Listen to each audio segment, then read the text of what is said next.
Well, another member of the group, Cowboy.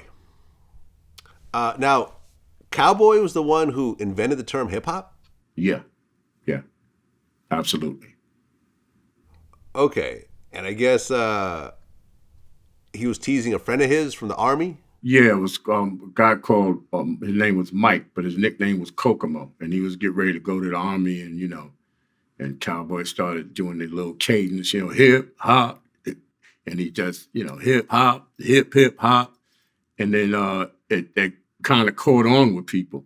Because as a matter of fact, the term of hip hop actually came about not necessarily from one of us. I mean, he used to say it and it was on the tapes, you know. But people, this is how the term hip hop caught on. Said, y'all better get a job because that hip hop shit won't last forever. That's what we used to hear from people. Mm. And then that's how the term hip hop caught on. Because a cowboy Right. saying hip hop, and then they would call it hip hop shit. And that's Right. how And now that term. it's the biggest genre of music in the world. See, who would have thunk Crazy, it? crazy, huh?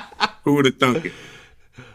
Oh yeah, I mean, I interviewed one of the big rappers out of Russia, and he was telling me how hip hop is the biggest genre in Russia now. Now I came from Russia, so to me this is like completely mind blowing. But sure enough, you go to places, even China, hip hop is starting to become the dominant art form.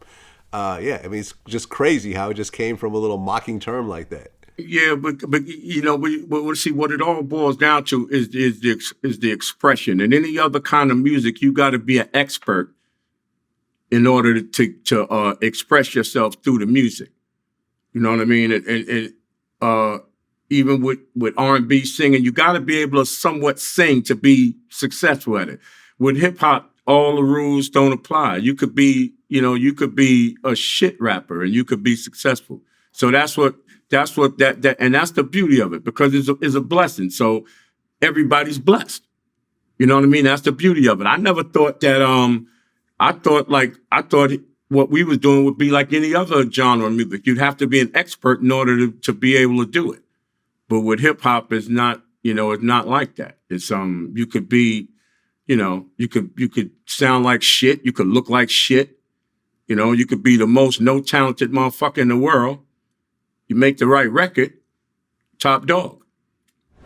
Well, Cowboy, I guess, in the last 2 years of his life, started to get addicted to cocaine. More than 2 years, because we all went through our little episodes with drugs, but he just couldn't shake it, and he was more or less like the cornerstone of the group as far as in every group it's like in every team it's like it's just one person he's the heart and soul of the group.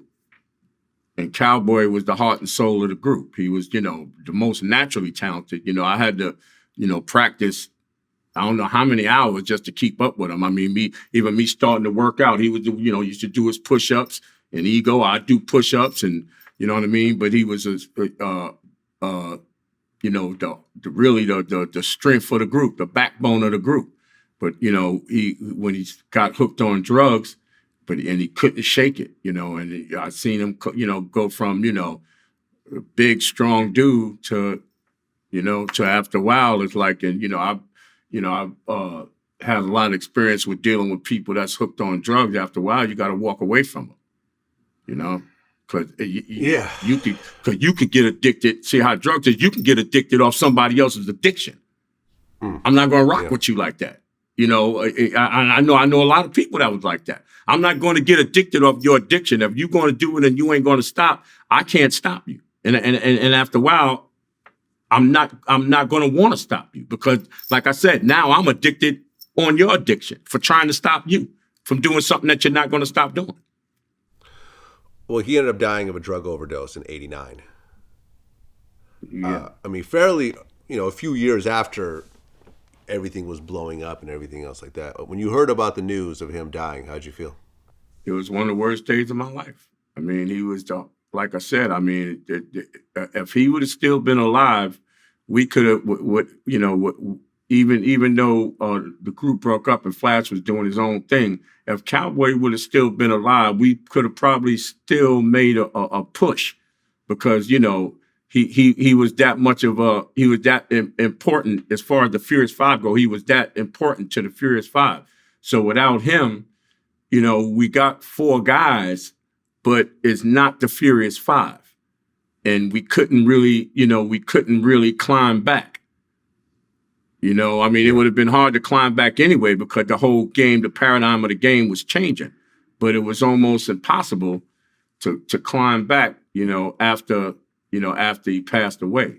So that was that was right after that, I moved out to LA, because I knew it was nothing more for me in New York after a while, because there was nowhere to go. We didn't have a Furious Five. We didn't have Cowboy. Well, Duke Booty, who you did the message with, ended up dying a month ago, age 69.